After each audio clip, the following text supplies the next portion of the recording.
This is KIMT News 3 at 10 in high definition. Kaden Halverson would have turned 8 years old yesterday, but her life was cut short on May 10th. She was hit and killed trying to get on her school bus in rural Worth County, and the man accused of hitting her drove off. 31-year-old Aaron Gunderson is now facing charges for that crime. He's still in the Worth County Jail, being held on an $85,000 cash-only bond. He's charged with 2 counts of vehicular homicide and 1 count of leaving the scene.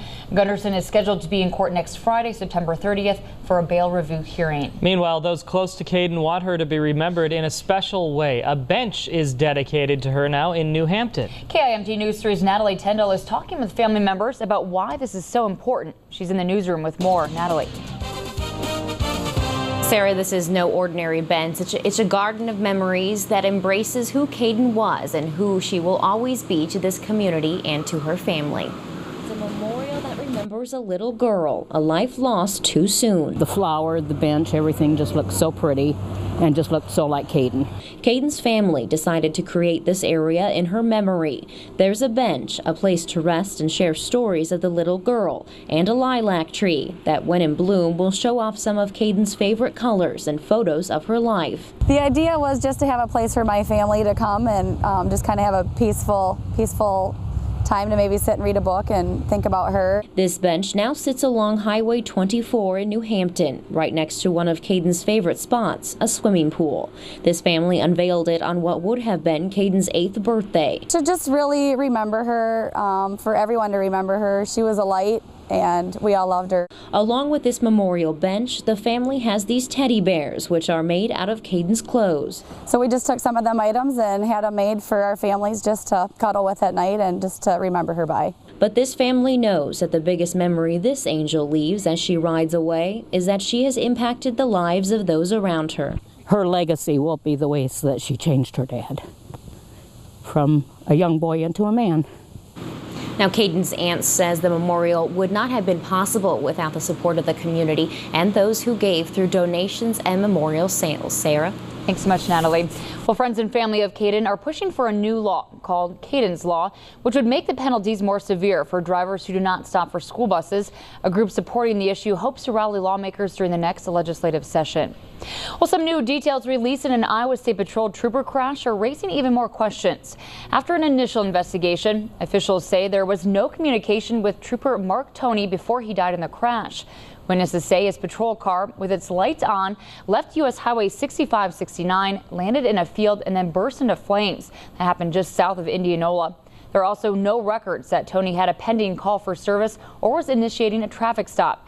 And the in-car camera did not contain audio or video before or during the accident. Several roadside crashes in Iowa over this past month are prompting State Patrol troopers to offer a reminder. They want drivers to be aware of their surroundings. A move-over law is in effect, requiring drivers to move over one lane for stopped emergency vehicles. But law enforcement are not the only ones who need to pull over on the side of the road. That can be dangerous for anyone to do. One example is a deadly crash earlier this month where 2 tow truck drivers died along Interstate 80. Even experienced state troopers say being on the side of the road can be worrisome. You always have to think about it. I mean, when you walk up to a car, you always look back and make sure there's nobody coming toward you, and you always be alert. Trooper says in the last 5 years, nearly 50 officers were killed after being hit by a vehicle. Reports this summer showed that State Patrol officers in Minnesota cited more than 700 drivers for move-over violations. 9 troopers were hurt. Well, rush hour traffic was a mess this evening just west of Minneapolis after a police officer shot and killed a woman along Interstate 394. The Golden Valley Police Department says the officer was trying to stop a vehicle on the freeway. That woman eventually did pull over, but police say she had a handgun. The officer shot and killed her. Lanes that were closed after the incident are now back open. The Hennepin County Sheriff's Office will investigate. Police are releasing a clear description of the truck that hit and injured a bicyclist in Rochester and then drove off. 27-year-old Richard Zwart was riding on northbound U.S. Highway 52 early Saturday morning when he was hit. He's currently listed in fair condition at St. Mary's in Rochester. The vehicle is believed to be a 2010 or newer Freightliner semi-tractor, a Cascadia model, and police now say they believe it's a forest green metallic color and that the trailer is a cargo box, white or light color with lettering. Call police if you have any information. Police are warning drivers about scam emails ordering them to pay overdue tickets from red light traffic cameras in Cedar Rapids. The scam most likely is to trick people into revealing their credit card and social security information. Police say most companies sending the tickets don't notify people by email. The band shell in East Park is hit by vandals again, and those who've been working to fix it up say they're tired of the mess. Please, please don't do it anymore. This latest incident involves someone who shot paintballs at the shell earlier this week. City crews have tried to cover it up, but after several coats of paint, it's still visible. Band shell volunteers say this is the second time this year the shell has been hit with paintballs. I wish people who do that would stop and think about how hard people have worked to restore this building and other parts of the park. The group is now hoping to raise some more money to have security lights installed in the area. After nearly a dozen charges for public intoxication over the years, a Mason City man is now sentenced. 33-year-old Michael Cabrera Jr. got his first public intox charge in Cerro Gordo County back in June of 2000. The charges after that include one in Worth County and one in Franklin.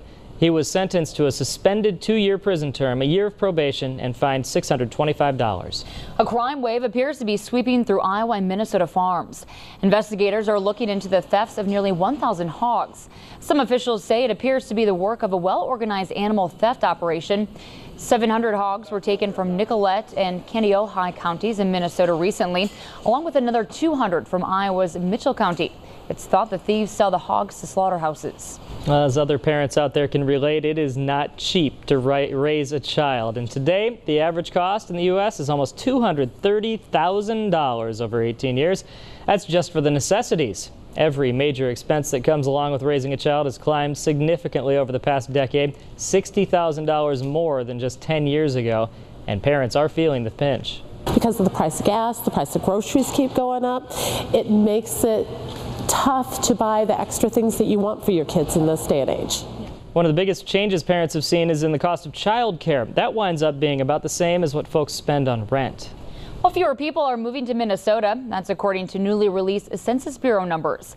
The number of people moving to the state has declined 90% since 2006, and that's having an impact on housing numbers. There's less competition, and that means housing prices have dropped. Minnesota's unemployment rate sits at 7.2%. That compares with a national rate of 9.1%. All right, a little bit of a dreary day today, but we're hoping things look up, get a little sunnier. Maybe the weather for the rest of the week will have people moving to our parts of southern Minnesota and north Iowa. Not a bad idea. Chief Meteorologist Adam Frederick is in the Storm Team 3 Forecast Center. It's going to be good enough for a postcard here pretty soon, isn't it? Maybe not quite yet. Eventually we'll maybe have that postcard type weather, but just not as of right now, as we will be seeing some fairly cool air sticking around. Let's take a look and see what's happening outside right now on our live eye in the sky in Albert Lea. Again, pretty quiet night.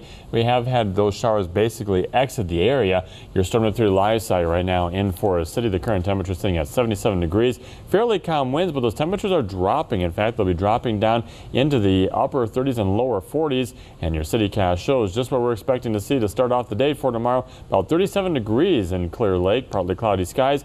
And then by midday, we'll end up seeing temperatures back up near 60 degrees, mostly sunny, and we will be seeing more sunshine into the afternoon hours, temperatures into the mid-50s, partly cloudy skies across the area, but we will be looking at seeing some more clouds due to a cutoff low that's going to be backing up into our area. I'll show you the impact that will have and explain a little bit more about that coming up in a few moments.